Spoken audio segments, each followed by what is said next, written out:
Twizere ko udahwema kudukurikirana gatanu ku kandi tuje kugira ngo tukumenyeshe rero amakuru akomeje kugenda atugeraho kugeza ubu ngubu, ndetse rero akaba amaze kuba konfirime déplacement rero y'umutwe wa M23 ikaba ari fugitif, ntago ariyo mu by'ukuri ni ukubeshya, ntago mu by'ukuri bavuye rero mu bice bitandukanye nk'uko babitangaje by'umujyi wa Uvira.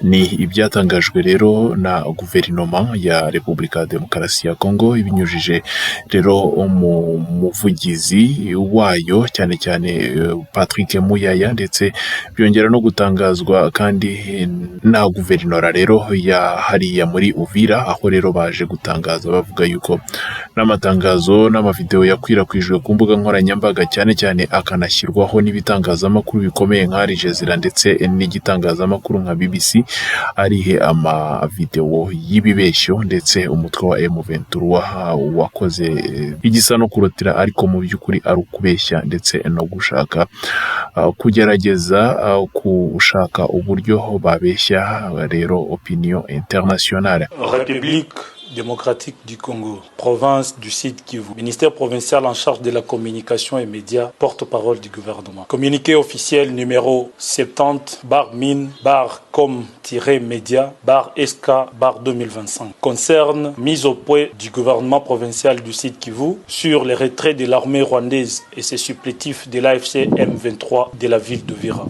Le gouvernement provincial du Sud Kivu suit de près l'évolution de la situation sécuritaire dans la ville d'Uvira depuis l'annonce par l'AFC M23 dans la soirée du 17 décembre 2025 de son retrait progressif qui devrait se clôturer ce jeudi 18 décembre 2025. Des informations crédibles en notre possession font état d'une dissimulation teintée d'un retrait pour plusieurs réseaux qui méritent une rigoureuse analyse. 1. En visualisant les vidéos envoyées dans les réseaux sociaux, toute l'équipe était presque vide car n'ayant à l'intérieur que les chauffeurs et un ou deux éléments à bord. 2. La communication sur ce retrait est floue, en ceci que les rebelles n'ont pas précisé jusqu'où ils devraient se retirer. Et pourtant, ces retraits devraient être supervisés afin de se rassurer qu'ils se sont repliés jusqu'à leur ancienne position. Je parle de Kamanyola. 3. Tard dans la même nuit, tous ces militaires vus à pied ont pris la route Mwami en passant par les collines de Kachekebwe à destination de Moyen et Haut Plateau d'Uvira pour rejoindre leurs alliés, les Ngumino, les Tuguaneo et les Red Tabara à Minembwe dans le territoire de Fizi afin d'encercler la ville d'Uvira. 4. Les militaires qui avaient déjà foncé vers Makobola à destination de Baraka sont toujours à 9 km de la ville d'Uvira avec toute leur artillerie, sans intention aucune de rentrer. 5. Le militaire rwandais de l'AFC M23 vit à pied la soirée d'hier vers les ronds-points Kavimvira n'ont pas dépassé la cité de Kiliba à 12 km de la ville d'Uvira. Ce qui confirme la thèse que les rebelles ont monté une mise en scène pour réduire la pression et endormir l'opinion publique nationale et internationale. 6. Ce matin du 18 décembre 2025, il s'est observé à Uvira de nouvelles figures en tenue civile qui, jadis, n'existaient pas au sein de la communauté. Ce qui confirme la thèse qu'ils ont tout simplement retiré leurs uniformes pour se déguiser en civil en attendant un nouvel assaut. 7. Leur retrait aux alentours de la cité de Kiliba aurait une intention de démonter la sucrerie du Kivu et emporter toutes les machines au Rwanda, avec pour objectif de mettre à genoux l'économie de la province. Et pourtant, cette usine était déjà en pleine relance par le président de la République, chef de l'État, son Excellence Félix-Antoine Tshisekedi Tshilombo, en vue de la création de plus de 3000 emplois en faveur des jeunes du site Kivu. Eu égard à tout ce qui précède et tenant compte de toutes ces considérations, le gouvernement provincial du Sud Kivu émet ses réserves sur la confirmation du prétendu retrait de l'armée rwandaise et ses supplétifs de l'AFC M23 de la ville d'Uvira. Le gouvernement provincial dénonce la manipulation orchestrée autour de ce prétendu retrait par des médias importés pour construire un récit international clé à main. Car, loin d'être un acte de bonne foi, cette annonce vise à donner une illusion de retrait politique sans désengagement militaire ou cessation de violence et de pillage avec pour unique objectif obtenir la réduction de la pression internationale, notamment celle des États-Unis d'Amérique. C'est pourquoi, face à cette réalité sur terrain, le gouvernement provincial du Sud Kivu appelle la communauté internationale, y compris les Nations Unies, l'Union africaine, l'Union européenne et toutes les organisations de défense des droits humains, à multiplier les condamnations fermes contre les exactions du Rwanda et ses supplétifs de l'AFC M23 et d'intensifier leurs actions pour la protection des populations civiles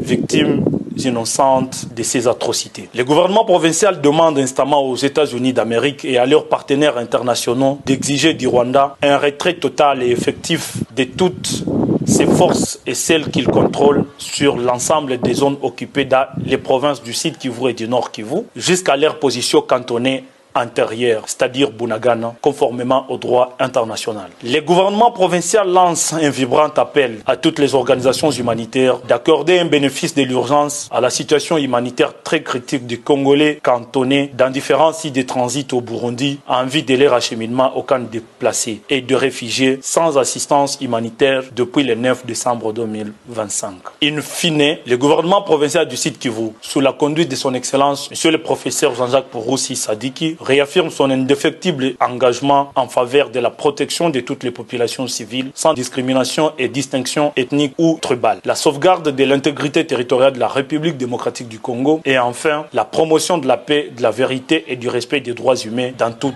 la région. Fait à Baraka le 18 décembre 2025, Luganyo Abashize Didier Kabi, porte-parole du gouvernement. Uyu mutwe ukaba rero ari igisirikare cy'igihugu cy'u Rwanda kirwanira ku butaka bwa Repubulika ya Demokarasi ya Kongo, kikaba cyarafashe rero ibice bitandukanye cyane cyane birimo ibice bya Uvira, ariko Uvira ikaba yababereye Uvira ndetse bakaza no kuyisohokamo, ariko kugeza ubu mu by'ukuri bakaba kuri guhari batasohotsemo, nubwo ibitangazamakuru international byagiye bikwirakwiza propaganda n'igihuha yuko basohotse kugeza ubu, ariko abazarendo bakaba babrotse progression ahubwo y'ibitero by'umutwe wa M23 byerekezaga muri Makobora, aho rero kuva ku wa 18 byari ibitero, imirindimo y'amasasu ndetse n'imbunda nyinshi zikaba zakomezaga kuhagaragara. Ni mu gihe kandi nanone kugeza ubu ngubu Union Africaine nayo ikomeje gutangaza yuko ikomeje gutera inkunga Repubulika ya Demokarasi ya Kongo. Abayobozi bakomeye bakaba basuye rero Repubulika ya Demokarasi ya Kongo ndetse bakavuga yuko umutekano w'igihugu cya Repubulika ya Demokarasi ya Kongo ari nakorwaho ndetse ugomba guharanirwa ku giciro icyo ari cyo cyose. Ni position ikomeje kugenda ihagararirwa cyangwa se idefandwa n'ibihugu bitandukanye muri rero Afurika ndetse no mu Burayi. Ni mu gihe hakomeje kugaragara akahumi kuri uyu wa 19 Desembre 2025 mu masaha ya saa moya n'igice rero so muri Kivu, aho rero mu by'ukuri village za Muko, Karambi, Mashango ndetse no muri groupement ya Bukombo muri territoire ya Rucuru no Kivu hakomeje kugaragara akarumi nyuma y'imirwano y'igisirikare cy'u Rwanda n'igisirikare cya Wazalendo. Hariya amakuru arakonfirma yuko abenshi batakarije ubuzima hariya, ariko hakaba hari n'abagiye bakomereka muri izi komba zabereye muri sheferi ya Bwito. Ni mu gihe ariko kandi nanone andi makuru akomeje gukonfirma yuko abarwanyi b'umutwe wa M23 bakomeje guhiga bukware abazarendo muri groupement zitandukanye ndetse cyane cyane bo muri CMC FDP, ariko abenshi bakaba bagiye ahubwo bafatwa, abenshi ari abasirikare b'igihugu cy'u Rwanda bakomeje kugenda batabwa rw'akajwiga muri birabice. Ni mu gihe frontoma zikomeje ndetse hakaba hari n'amazu yakomeje gutuka muri village zitandukanye za Bukombo. Izo operation zikaba zikomeje muri birabice ndetse zikaba ziriska kuba zagenda zataka n'ibindi bice. Impunzi zigera ku 4700 zikaba zikomeje guhungira mu bice bitandukanye bya Warikare ndetse na Rucuru.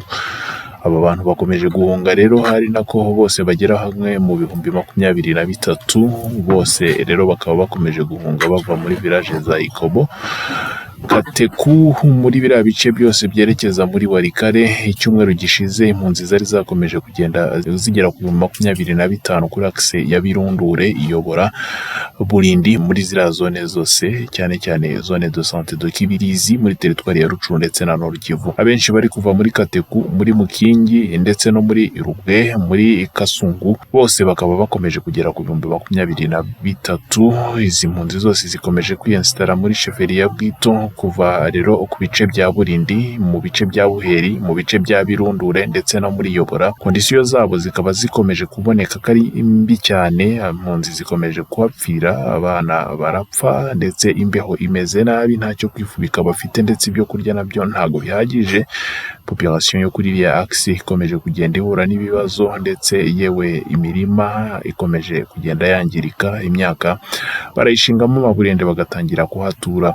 Témoignages ziri kuva muri biriya bice ziravuga ko igisirikare cy'igihugu cy'u Rwanda gikomeje kwirukana n'abaturage kuva kuri iyi tariki ya 10. Abasirikare b'igihugu cy'u Rwanda bakomeje gusaba abasivili no kubaforusa kuva muri Katiku ku mpamvu zo kubabwira yuko hari ibitero bikomeje kubategurirwa byo guhangana n'igisirikare cya Repubulika ya Demokarasi ya Kongo ndetse n'abazarendo, bakagerageza rero kubasunikira muri Rubero, ababyanze bakicwa. Ama ONG akaba rero muri sheferi ya Bwito akomeje kugenda atanga assistance, ariko ahanini igisirikare cya Repubulika ya Demokarasi ya Kongo kikabesikota. Mu gihe kitabesikose hakabaho nanone ibibazo byo kwamburwa n'abasirikare b'igihugu cy'u Rwanda. Turakomeza tugukurikirane gatanu ku kandi sakaza tuje ku systeme jamais égalé. Turagaruka mu kanya.